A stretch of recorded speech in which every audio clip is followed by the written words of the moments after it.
Hello everybody, hello world. It's Thursday once again, August 14, 2025 and it's early in the morning.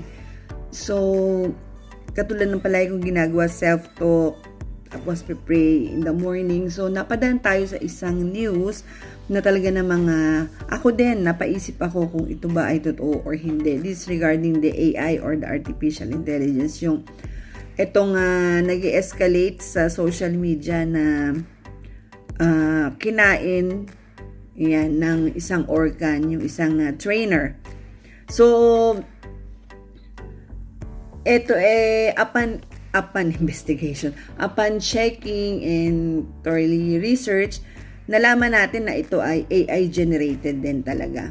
So, ako napaniwala din ako, no, na ito ay totoo and talagang sobra akong nalungkot between the friendship nung trainer at nung kanyang alagang organ. And it was mentioned na around 6 years old pa lang siya ay alaga niya na yon. So,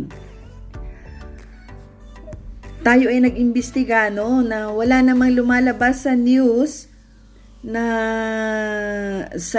mga trusted na natin, no, sa social media, na wala naman talagang ganito and there is no such person in that name. So meron tayong na-research, it was way back 1960s pa yata yung pangalan na ganun. So hindi siya lumalabas. So ano ba ang mga pros and cons of AI sa ating buhay, no? Let's discuss it for a change. So, maganda naman talaga ang nabibigay ng AI or artificial intelligence. So, unang-una, nagkakaroon tayo ng efficiency and productivity sa ating mga trabaho, lalo na kung mga sa healthcare natin, nakakatulong yan, no? So, sa customer service, kasi minsan, pag may tumawag sa atin, akala natin talagang human yun. So, minsan yung pala ay AI na. So, nakakatulong din siya in some way. So, sa medical advancement, dahil ang AI ay dinadiagnose niya ng mas mabilis yung mga sakit-sakit natin sa katawan, tapos sinitreat niya din, tapos nabibigyan din tayo ng magandang mga plans sa pagtitreat sa ating mga sakit sa katawan. So, di-discover din niya, no, earlier kung ano yung mga sakit-sakit. So, nakakatulong siya sa medical advancement. So, accessibility.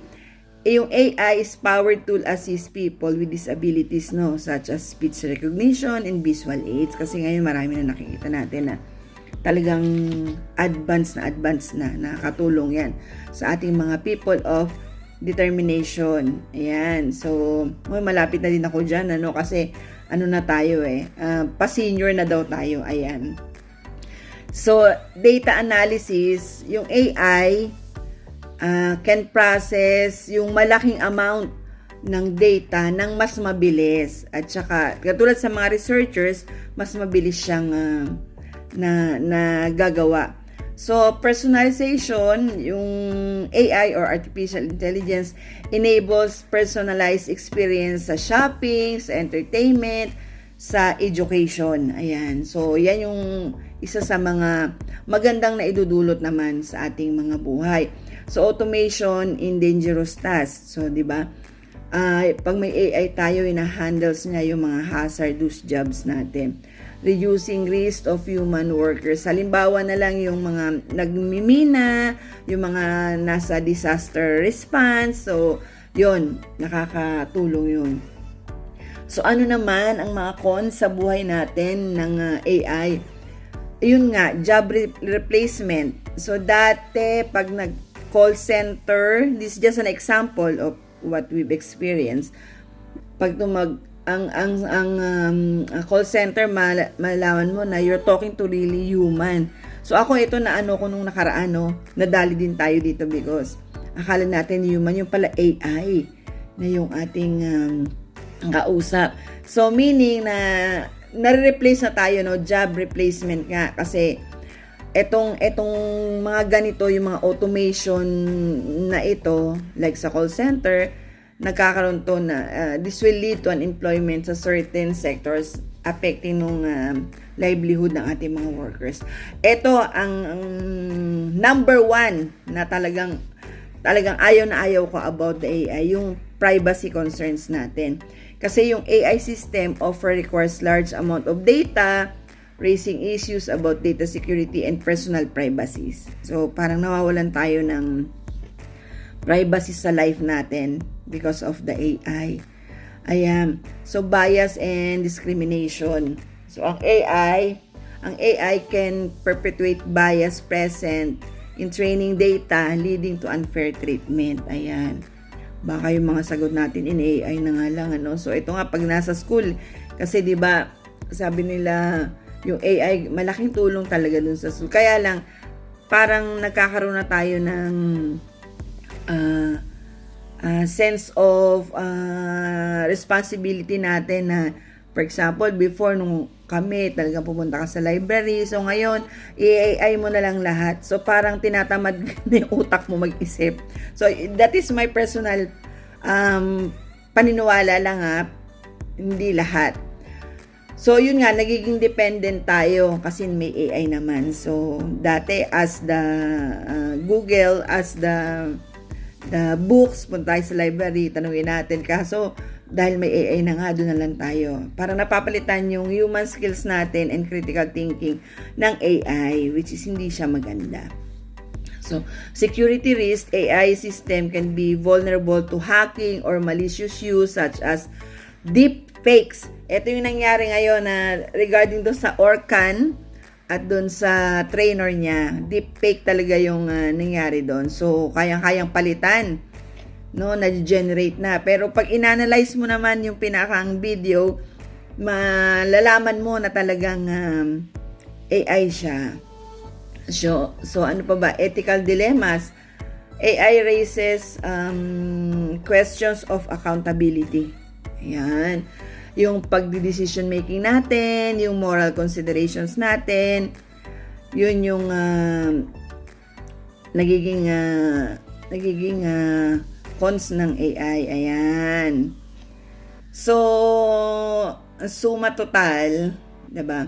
Suma total, ang AI prompts niyan, AI improves efficiency, advanced healthcare, personalizes experiences, automates dangerous tasks, and enhance accessibility.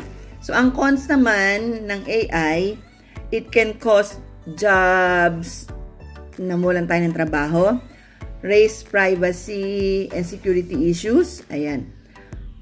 Nagpe-perpetuate siya ng bias, lead to over-dependence and false ethical challenges. So, ayun nga. Medyo tingnan natin kung totoo ba yung ating mga nakikita. Ayan. So, habang nag-export talaga tayo, no, wala talaga yung pangalan niya is Jessica. So, gawa-gawa lang pala yun ng AI. Ako po, Mario Joseph. So, ingat-ingat po tayo, no, mga kabayan, dahil sa modern world natin, hindi natin alam kung ano ang totoo at ano ang